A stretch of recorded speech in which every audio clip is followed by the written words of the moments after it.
to your question, one thing that I'm probably the most proud of is our school resource officers, or SROs. SRO, yeah. Because one of the things that we talked about was making sure that we had one in every school. Because I think that's crucial this day and age, and I think that is some of our most vulnerable population. And I think it's important, and you develop some real Did y'all get a relationships, ticket for particularly with Thanksgiving? some of the things that we have, where the anti-police stuff, for them to not just see the guy in uniform, to actually get to interact and know him. And so we're really proud of that. So when we got here, we had about 9 SROs. We now have 15. We have 17 schools, but 15 campuses. So like Norwood Elementary and middle school are side by side. So we actually have an SRO on every campus. That's hands down. Let me ask you I'm this most about proud of. that. Are the SROs, are they trained differently, to be in a different environment, in a new environment? Do they receive some extra training? How does that work? So yeah, so they are required to do our annual in-service, and they have to meet all the standards that a road officer does. But they go off to a week-long conference every year in addition to that, to deal more specifically with school issues. And one of the things about an SRO that makes it one of the toughest jobs, in my opinion, one, they're really somewhat the face of our department, because they have more interaction with the public than most officers do. Generally, we only see them when things are going bad on the road, but they see it good and bad days. And the thing that makes it so tough is that, at least in my estimation, the two things that are the toughest is juvenile law and family law, because you're talking about when there's a crisis there, it's people's children, and you're dealing with custody issues, orders of protection, and things like that. And it can really be tough to interpret, and so they have a really, really tough job. Yeah, let's just segue into some national issues. Kind of hit on it with the SROs, but there's this anti-police movement.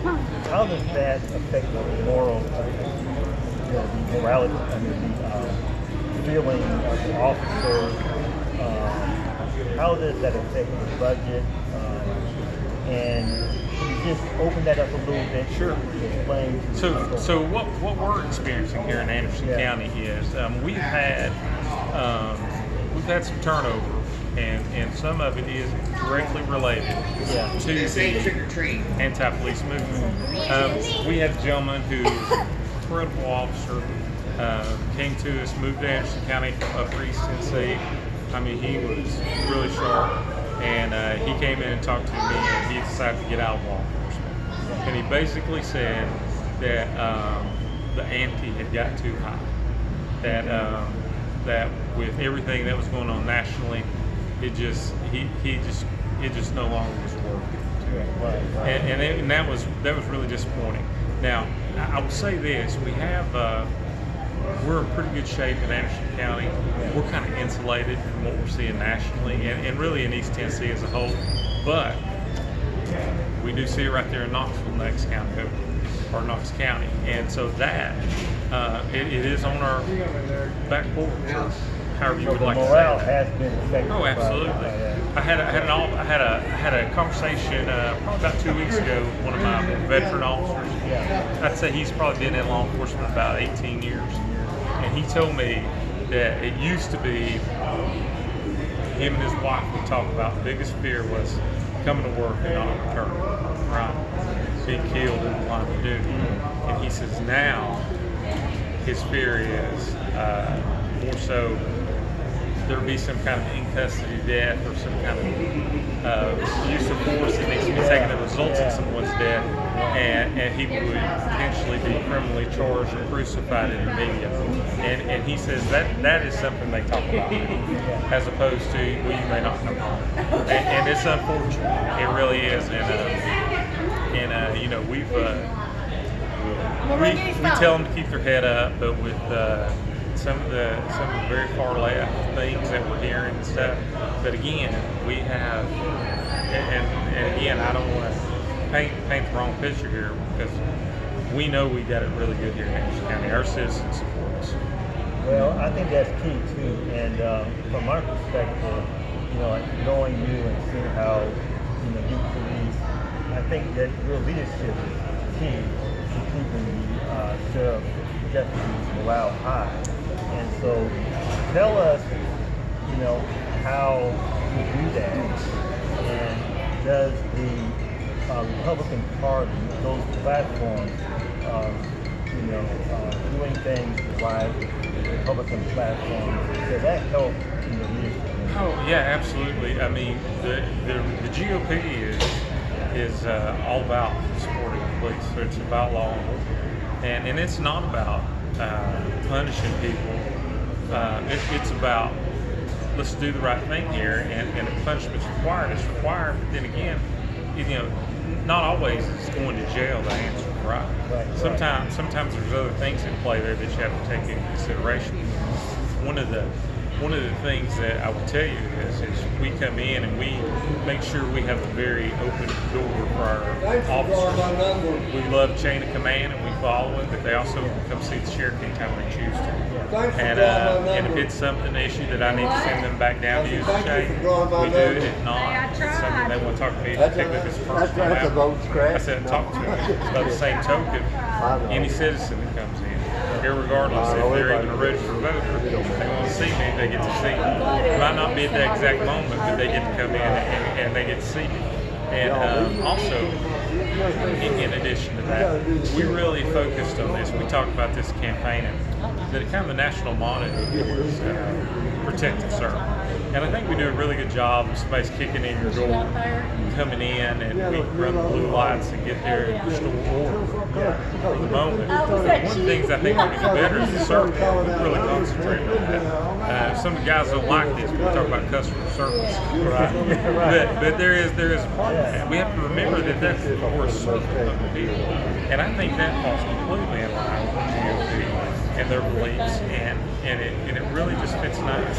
And I'm just, this is probably not something I should say, but I will tell you, I don't know any Democratic police officers. I mean, I just know they're all Republicans for the most part. It seems like. I mean, and there's different levels of it, just like anything else. But but I think and I think that's how we make the change in the community. We have to interact with them. We've done a lot of things, like start the cadet program for kids, make sure we're engaging them.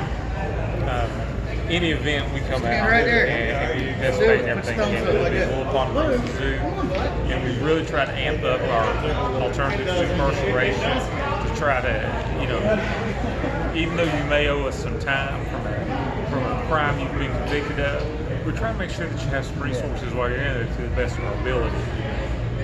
We want to reduce recidivism. We don't want to see that. We really don't. Well, I want to toss it back to Myra and we can wrap things up. Okay, you know that my husband, Jack Mansfield, was career law enforcement. Retired Oak Ridge officer, right? Yes, he's had some opinions similar to what you were talking about with the morale in the country. He retired about 10 years ago, and he really said he's glad that he's not there, because he remembers the old days when you did law enforcement with your hands. Right. You didn't have all these tasers and things like that. All these less than lethal. Yes. So he said he's thankful he did his 33 years and was able to retire. Yeah. But I was also a chaplain for the Sheriff's Department.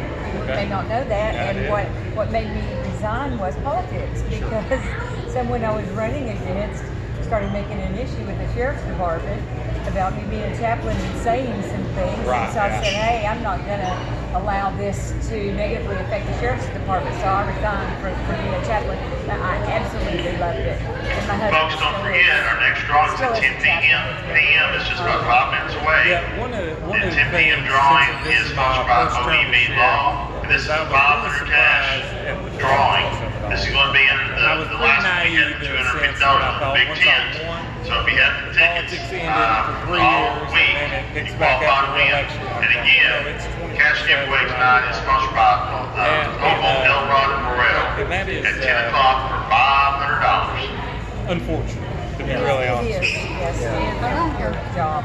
Yeah, it can be tough at times, but again, you know, every time I think I have a bad day, I end up talking to another sheriff, or I have a sheriff that mentors me, and when we talk about it, I realize that, you know, my days aren't near as bad as they seem. Now, there is one more thing, Myra. You're running for re-election. I am. So you want to talk about your campaign and give us some information about Sure. how people can get in touch with your campaign. Yeah, we are right now. We've not officially made our announcement, but we have had a fundraiser, and we had a very good first reporting period. We raised $50,000 just a hair over, and we've not even reopened our Facebook page yet. So if you would like to get a hold of me, feel free to get a hold of me on Facebook, on my personal Facebook page, or reach out to the Sheriff's Department page if you have a question. Get in touch with me. But we're really just going to use the same formula we used last time. We don't have anybody who's officially declared yet, but we're just moving right along. We're just going to wait and see who shows up for kickoff. We plan on just continuing what we're doing in the Sheriff's Department. And one of the great things of this team we've assembled in the command staff is that if we get something wrong, we have no egos involved. We will back it up and change it. Because we've done that, where we say, hey, this might work more efficiently, and then when we actually apply it, it doesn't work, so we back it up. And another thing we do, and this sounds crazy, and I know there's probably sheriffs everywhere, we use survey quite a bit with our employees. We get feedback from them, and we want to know what they have to say.